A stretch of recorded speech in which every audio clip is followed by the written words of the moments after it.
I'm often asked, how do you start the conversation with my elder about caregiving? How do you broach that subject?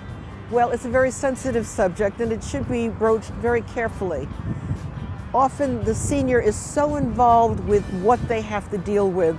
They understand their aging process, they understand things are changing, they understand that many of the things that they thought would always be there for them are not there. So you need to bring them out of themselves and into your world, how this is affecting you. When you say, if we don't have a caregiver, I'm so concerned about you. I spend so much of my time at work calling for your doctor's appointments and doing these various things. I need you to understand that this is affecting me. I am very concerned about you. So you start with the I, personal pronoun I. I'm concerned. I'm worried. I may have to quit my job or cut back my hours. And then the senior becomes more aware that it's not just their world that's changing, but their world is impacting on yours. And then it becomes a community effort, a joint effort. Cannot ever unilaterally go in and say, this is what has to get done. It's always a joint effort.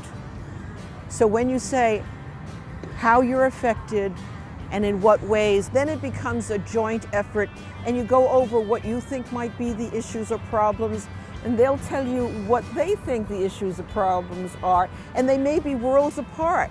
But when you write things down, when you talk about them first and then write things down, then they understand you're really listening to them from their perspective.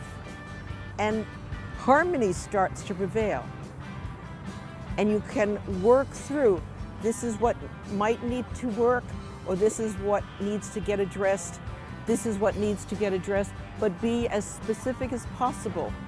Whether it's food shopping or laundry or someone to come in and clean the house, the more specific you can be, the more it's easy to address each specific problem.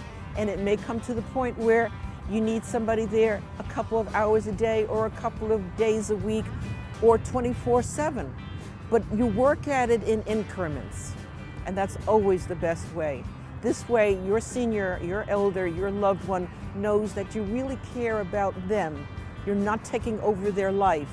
You're acknowledging that they have been independent all their life, and you want to enhance that independence and maintain that independence.